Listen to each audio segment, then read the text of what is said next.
النهارده جايلكم بوصفه جديده هتعجب الاطفال جدا جدا جدا، اللي هي جوانح الفراخ او التشيكن وينجز.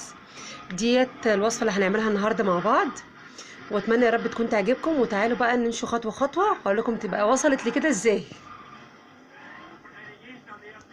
السلام عليكم ورحمه الله وبركاته.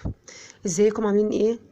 النهارده جايلكم بوصفه حلوه قوي، واكتر حد هيحب الوصفه دي قوي الاطفال، لان طبعا بيحبوا يخرجوا وياكلوا تشيكن وينجز او جناحه الفراخ.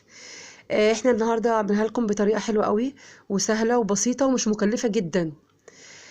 تعالوا معايا هقول لكم المقادير ازاي. انا جايبه اجنحه دجاج اللي هي الفراخ، جوانح الفراخ.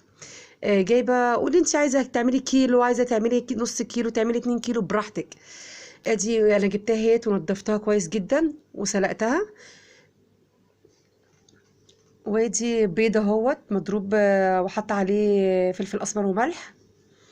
ودوت فيجيتار، بس الفيجيتار دوت انا عاملاه في البيت. جايبه بقسماط وحطيت عليه توم باودر وبصل باودر وجنزبيل وفلفل اسمر وحطيت عليه ملح وتبلته بخليه عندي انا، يعني كيس الفيجيتار مش هيكفيلك حتى جناحين تعملي بيهم. فانا بعمل الخلطه ديت عندي احسن، نص كيلو بجيبه بيقعد معايا فتره كبيره. وعندنا الدقيق اهوت بتاعنا برضو متبل عليه فلفل اسمر وملح. وتعالوا بقى مع بعض نشوف احنا هنعمله ايه. اول حاجه اهوت هنجيب الجناحه. ازاي بقى نعملها؟ ازاي؟ خطوه خطوه مع بعض اهو، زي ما انا معوداكم خطوه خطوه. بتجيبي الجناح وبتحطيه في الدقيق،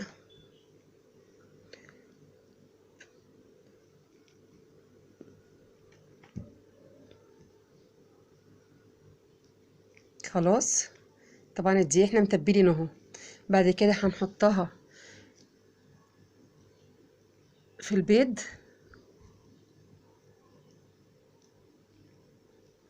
الطريقه دي على فكره، اللي هي الدقيق الاول وبعد كده البيض وبعد كده البقسماط. ليه بقى؟ عشان خاطر القرمشه، وبعدين ما يشربش زيت. بصوا اهوت، حط عليه البقسماط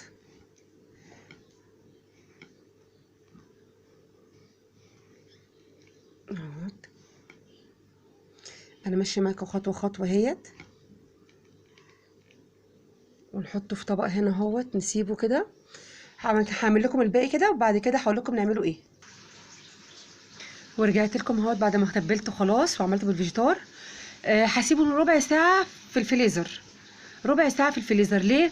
عشان خاطر التتبيله اللي انا عملتها ديت لما اجي اقليه ما تفكش منه، فيبقى ماسك كده. عشان تلاقي التتبيله بتاعته زي ما هي، زي اللي انت عملتيها هتلاقيها. لكن لو عملتيه دلوقتي كده على طول ورحتي هوب نقلاه على النار وعملتيه، هتبصي تلاقيه فك منه كل اللي انت عملتيه، الفيجيتار بتاعه كله فك من عليه، يبقى كانك ما عملتيش حاجه. فانا هسيبه في الفريزر ربع ساعه. هرجع لكم تاني بعد ما اطلعه من الفريزر ونشوف هنعمل معاه ايه.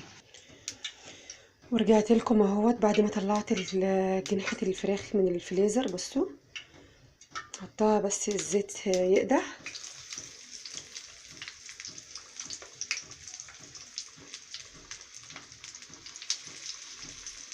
لازم الزيت يكون مقدوح على الاخر، سخن جدا، عشان خاطر ايه؟ تتقرمش على طول. لكن لو هو على حطيتيه والزيت بارد وما قدحش هتلاقيها شربت زيت كتير. والطبق اللي هطلع فيه اللي هقدم فيه حاطه فيه المناديل، عشان خاطر لو في زيت ولا حاجه باقي زيت خفيف كده، المناديل تشرب الزيت. ودي طبعا الاكله المفضله عند الاطفال، طبعا اسهل اكله. تعمل جنبها بطاطس، تعمل جنبها مكرونه، اعملي اللي انت عايزاه.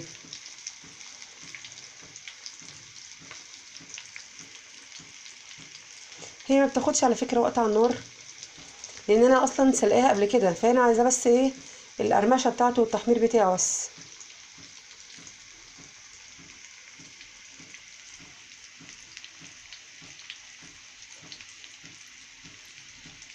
هرجع لكم بعد ما تتحمر واوريكم شكلها عامل ازاي. ورجعت لكم اهوت بعد ما خلصت الطبق كله اهوت وحمرته ومقرمش اهوت. بصوا،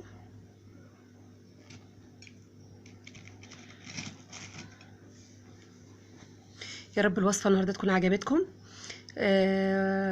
وانتظروني ان شاء الله في الجديد مع قناة احلى بنات. وما تنسوش اللايك والشير. باي باي.